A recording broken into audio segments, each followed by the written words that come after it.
देखो, वनराज is back जब भी होता है ना, उसका दिमाग सड़ जाता है या तो खराब हो जाता है, क्योंकि एपिसोड के एंड में वनराज अनुपमा को हॉस्पिटल मतलब जाता है डिम्पी को लेने के लिए, जहां अनुपमा ऑलरेडी डिम्पी के साथ होती है, जहां पे बोला अच्छा हुआ तुम इसके साथ थी, मैं इसको लेने आया था।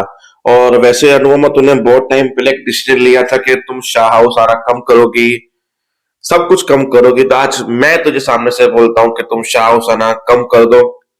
मैं तो बोलता हूँ तुम बंद ही कर दो। बाबा मुझसे मिलना कम कर दो। मैं तो बोलता हूँ बंद ही कर दो मिलना। दूर रहो हमारे परिवार से, प्लीज अनुपमा, दूर रहो। अब उसका ये रीजन है वनराज का बोलने का, क्योंकि अनुपमा है ना, तो डिम्पी की शादी करवा के ही रहेगी। ये लिख के दे देता हूं मैं, क्योंकि यार टिट्टू ने भी एक ऐसी बात कही जिससे डिम्पी को कुछ हिंट मिला, और डिम्पी ने कुछ अलग ही मतलब निकाल कर उसको समझा, और उसके दिल में कुछ फीलिंग जगी। और टिट्टू सोच रहा था मैंने कहीं ऐसा तो नहीं बोल दिया जिससे डिम्पी को गलत लगे। अब डिम्पी ये सोच रही है कि कहीं मैं कुछ ऐसा ना करूं जिससे उसे हिंट मिले और उसके दिल में मेरे लिए कुछ फीलिंग जगे। मुझे ये दोस्ती नहीं खोनी है। तो कहानी को कंटिन्यू करते हैं। कहानी वही, वो जा रहा होगा टिट्टू, बंद करके क्लासेस सब कुछ सामान, वहां पे डिम्पी आएगी, बोला तुम यहाँ घर पे मन नहीं लग रहा था इसके लिए यहाँ पे आ गई। अनुपमा मैम आई थी, उन्होंने मुझे समझाया, देखो मैं तुम्हारे परिवार की प्रॉब्लम समझ सकता हूँ, वो तुम्हारी तरफ से चिंता कर रहे हैं, मैं मेरी तरफ से चिंता कर रहा हूँ, दोनों की चिंता अलग अलग है। और देखो तुम बेचारी नहीं बनी, तुम्हें पति खोने के बाद उसके बच्चे को संभाल रही हो, उसके लिए लड़ रही हो, कमा रही हो, बेचारी बन के नहीं बैठी। तुम चाहती तो अनुज से मदद ले सकती थी पैसों की, बैठ के खा सकती थी, बहुत कुछ कर सकती थी तुम, पर तूने ऐसा नहीं किया, तुमने लड़ने का चॉइस किया। I am proud of you Dimpy, I like you Dimpy. मैं ऐसी लड़कियों की कदर करता हूं जो हमेशा बेचारी नहीं बनती है कभी भी, हमेशा हिम्मत जताती है, और तुमने हिम्मत जताई। I am very very like you. दुनिया कदर करे ना करे, पर ये टीटू तुम्हारी कदर जरूर करता है, तुम्हारी केयर जरूर करता है। जीवन में कभी भी अपने आप को अकेला मत समझना। ये बोल के वहां से निकल गया, गुड नाइट बोल के, जहां टिम्पी 2 मिनट के लिए परेशान हो गई। ये क्या बोल के कबीर समर के फोटो को बोलती है मैं तुझसे बहुत प्यार करती हूँ, टिट्टू मेरा सिर्फ दोस्त है। पर कहीं ऐसा ना कर दूं मैं कि टिट्टू को कुछ चीज की हिंट मिल जाए और टिट्टू कुछ गलत समझ बैठे। मैं टिट्टू को खोना नहीं चाहती हूँ। फिर वही बाबूजी बैठे, सब लोग बैठे थे, जहाँ काव्या को हॉस्पिटल जाने की बारी आई, तो वन्ना ने मना कर दिया कि मैं हॉस्पिटल नहीं लेके जाऊंगा काव्या को, मुझे कुछ काम है, मैं डिम्पी के साथ क्लिनिक चला जाता हूँ। चलो डिम्पी, मैं तुम्हें क्लास भी छोड़ दूंगा, क्योंकि डिम्पी आई बोला मुझे जाना है डांस अकेडमी, लोगों का फोन आ रहा है, स्टूडेंट्स के फोन आ रहा है, ये वो। बोला ठीक है तुम जाओ डांस अकेडमी, मैं तुम्हें छोड़ाता हूँ। जहां डिम्पी का गुस्सा है कि अब मेरे ससुर ही मुझे छोड़ने जाएंगे और लेने आएंगे। तो वनराज अब बिल्कुल ही एक बेटी के ऊपर जो ध्यान रखा जाता है ना चौकीदारी का, वैसा काम बहू के साथ कर रहे हैं वनराज।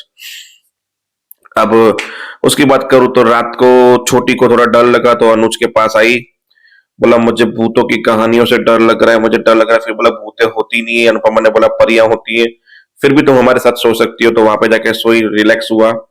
और बाकी होटल में तो बस माफी मंगवाई, अनुज ने उसको चश्मा पहनाया बूढ़े इंसान को, फिर उसको थैंक यू बोला और नंबर दिया कि बोला कभी भी जरूरत पड़े या मैनेजर निकालने की कोशिश करे तो जरूर मुझे फोन करना, इस मैनेजर की नौकरी भी मैं खा जाऊंगा।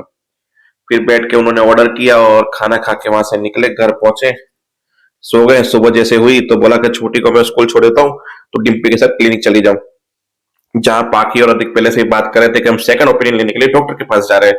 जाने पर मैंने बोला मैं चलो, बोला कोई जरूरत नहीं है, आप जाइए, हम देख लेंगे, वैसे भी आपको हमारी चिंता नहीं है। फिर जब छोटी जा रही थी तो बोला देख ले, अब भी छोटी मतलब उसका बच्चा आया भी नहीं डिम्पी का, उससे पहले मम्मी की प्राइवेटी बन गई है। सोच ले कि मम्मी तुम्हें कितना जल्दी भूल जाएगी जैसे मुझे भूल रही है।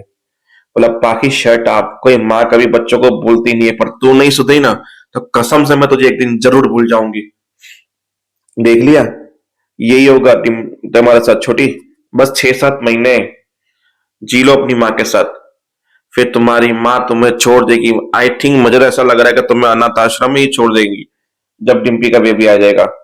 देख लेना, सगा सगा होता है। जब तुम्हारी मम्मी ये अनुपमा, मैं सगी बेटी हूँ, मेरे साथ ऐसा कर सकती है, मुझे भूल सकती है, तो तुम तो फिर भी अडॉप्टेड हो। सोच लो तुम्हारे साथ क्या क्या सुलूक होने वाला है।